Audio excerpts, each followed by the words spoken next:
সাহাবীরা প্রশ্ন করছিলেন যে ইয়া রাসূলুল্লাহ, সবচেয়ে সৌভাগ্যবান ব্যক্তি কারা?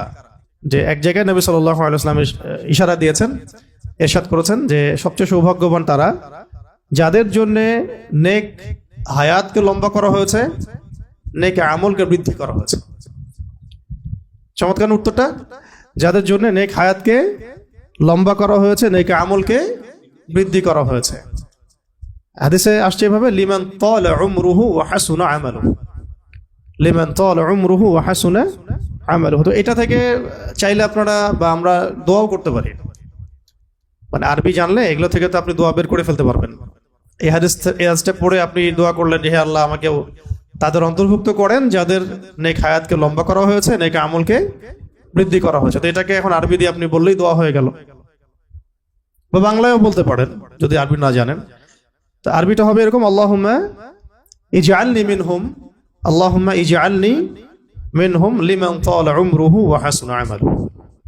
ঠিক আছে, এটা আরবি শিখাই দিলাম। আল্লাহুম্মা ইজআলনি মিনহুম লিমান তালা উমরুহু ওয়া হাসুনা আমালুহু। তো এই দোয়াটাও আপনারা প্র্যাকটিস করতে পারেন, চাইলে আমল করতে পারেন। তো আনাস রাদিয়াল্লাহু আনহু বলছেন, খায়বারের ইহুদিরা এরকম প্রশ্ন করেছিল। আবার নাজরান থেকে কিছু নাসারা আসছিল, নাজরান থেকে কিছু নাসারা আসে। নাজরান একটা জায়গা ছিল, খুব বিখ্যাত একটা জায়গা। কিন্তু এই নাজরানের খ্রিস্টানদের সম্পর্কে সূরা আল ইমরানেও আয়াত আছে, মুবাহালার আয়াতগুলো পড়বেন। তো এখানে তারা এসে জানতে চাইছে যে আল্লাহ রাব্বুল আলামিন কিসের তৈরি। নাউযু বিল্লাহি মিন যালিক। তো তখন এই উত্তরে সূরা ইখলাস নাজিল হয়েছে। অনেকগুলো বর্ণনা আসছে যে সূরা ইখলাস মক্কাতেও নাজিল হয়েছে, মদিনাতেও নাজিল হয়েছে। আবার এমন হতে পারে যে উভয় ক্ষেত্রেই আল্লাহ পাক নাজিল করেছেন, এমনও হতে পারে। এখানে ইখতিলাফটা মানে মৌলিক বিষয় না, মূল বিষয় হচ্ছে কোন প্রেক্ষাপটে নাজিল হয়েছে। যখন কাফেররা আল্লাহর পরিচয় জিজ্ঞাসা করেছে, মূল কারণটা কি? যখন কাফেররা আল্লাহর পরিচয় জিজ্ঞাসা করেছে, তাহলে ওখানে ওই সময় কাফের ছিল কারা কারা? এক, মুশরিকরা যারা মূর্তি পূজা করতো।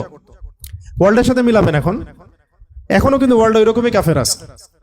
এক ধরনের কাফের ছিল ওই সময় আবু জাহেল, আবুল আহাবরা, যারা মূর্তি পূজারী, মুশরিক। এদেরকে কি বলে? মুশরিকিন। এরা ছিল মুশরিক। এক প্রকার কাফের ছিল যারা ছিল প্রকৃতি পূজারী, গাছপালা, চন্দ্র সূর্য এগুলো উপাসনা করত, এরাও মুশরিক। আর এক প্রকার ছিল আহলে কিতাবদের মধ্যে ইহুদিরা, যারা ওজায়ের আলাইহিস সালামকে আল্লাহর পুত্র মনে করত। সূরা তাওবার মধ্যে আয়াত আছে না, ওয়াকালাতিল ইয়াহুদু উযাইরুন ইবনুল্লাহ ওয়াকালাতিন নাসারাল মাসীহ ইবনুল্লাহ। সূরা তাওবার মধ্যে দেখবেন তো আল্লাহ পাক উভয়কে ধ্বংস হোক বলেছেন, কাতালাহুমুল্লাহ, আল্লাহ এদেরকে ধ্বংস করুক। এখন তো ইহুদিরা এভাবে ওজায়ের আলাইহিস সালামকে আল্লাহর পুত্র সাব্যস্ত করত এবং ফেরেশতাদেরকে আল্লাহর কন্যা মনে করত। নাউযুবিল্লাহ। ঠিক আছে, আবার ঈসা আলাইহিস সালামকে আল্লাহর পুত্র মনে করত খ্রিস্টানরা, নাসারারা। খ্রিস্টানরা ঈসা আলাইহিস সালামকে আল্লাহ পাকের পুত্র মনে করত। আরেক প্রকার কাফের ছিল আরবের মধ্যে, এদেরকে বলা হতো মাজুস। কি বলা হতো? মাজুস। মাজুস মানে হচ্ছে অগ্নি পূজারী। মাজুস মানে অগ্নি পূজারী। তাহলে কয় শ্রেণীর কাফের পেলেন? এক তো পুরো মুশরিক, মূর্তি পূজারী।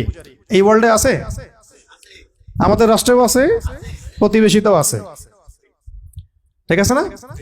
2 নম্বর হচ্ছে প্রকৃতি পূজারী। প্রকৃতি পূজারীও কিন্তু আমাদের সমাজে আছে। এক প্রকার ছিল কাফের, ওই সময় নাস্তিকও ছিল। এই দলিলটা সূরা মুমিনুনের মধ্যে আছে। এক প্রকার নাস্তিক ওই সময় ছিল। আমরা তো মনে করি যে নাস্তিকতাটা আসছে মনে হয় এই মডার্ন যুগেই, আসলে এমন না বিষয়টা। এক প্রকার কাফের ছিল ওই সময়ও, যারা বলতো যে ইন হিয়া ইল্লা হায়াতুনা দুনিয়া নামুতু ওয়া নাহইয়া ওয়া মা নাহনু বিমাবউসিন। সূরা মুমিনুন পড়তে গেলে এটা পাবেন। তারা বলতো যে এই দুনিয়ায় আমাদের জন্য সবকিছু, আমরা কখনো পুনরুত্থিত হব না, এখানেই আমরা বাঁচি, এখানেই মরি। তারা কোনো ঈশ্বরে বিশ্বাস করতো না, আমরা আল্লাহ বিশ্বাস করতো না। এটা নাস্তিকতা তো এখন ওয়ার্ল্ডে আছে।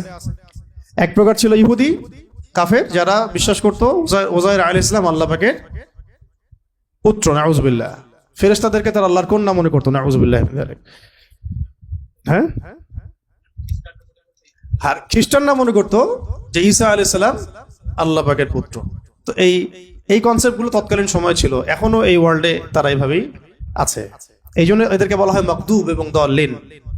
এই জন্য সূরা ফাতিহা আমরা পড়ি যে গায়রিল মাগদুবি আলাইহিম ওয়ালাদ-দাল্লিন, আল্লাহ মাগদুবদের অন্তর্ভুক্ত করো না আমাদেরকে, মানে ইহুদিদের অন্তর্ভুক্ত করো না, ওয়াদ-দাল্লিন এবং নাসারাদের অন্তর্ভুক্ত করো না। এই জন্য ইব্রাহিম আলাইহিস সালাম সম্পর্কে কথা আসলে দেখবেন এই তিনটাই মেনশন করা হয়। মা কানা ইব্রাহিমু ইয়াহুদিয়্যান ওয়ালা নাসরানিয়্যা ওয়ালাকিন কানা হানিফান মুসলিমা, ওয়ালাকিন কানা হানিফান মুসলিমা। আরেকটা সূরা আছে ওয়ামা কানা মিনাল মুশরিকিন। তাহলে ইব্রাহিম আলাইহিস সালাম ইহুদি ছিল না, নাসারা ছিলেন না, এবং তিনি মূর্তি পূজারী ও মুশরিকও ছিলেন না, তিনি ছিলেন একনিষ্ঠ মুসলিম। তো এই কারণে আকীদা পরিষ্কার করে ফেলতে হবে আর কি। এই ওয়ার্ল্ডের মধ্যে শুধুমাত্র মুসলিমরাই আল্লাহ রাব্বুল আলামিনকে এক সাব্যস্ত করে, আহাদ সাব্যস্ত করে, আহাদ, এবং তাকে মুসলিমরাই শুধু আস-সামাদ সাব্যস্ত করে। এবং আমরাই বিশ্বাস করি তিনি কাউকে জন্ম দেন নাই, লাম ইয়ালিদ ওয়া লাম ইউলাদ, এবং আমরাই বিশ্বাস করি ওয়া লাম ইয়াকুল লাহু কুফুয়ান আহাদ, তার সমতুল্যর কিছু নাই। তো এটা কিন্তু অন্য কোনো ধর্মের মধ্যে এই কনসেপ্ট নাই, কিন্তু না হিন্দু ধর্মে আছে, না খ্রিস্টান ধর্মে, না বৌদ্ধ ধর্মে, না মাজুস অগ্নি পূজারীদের মধ্যে।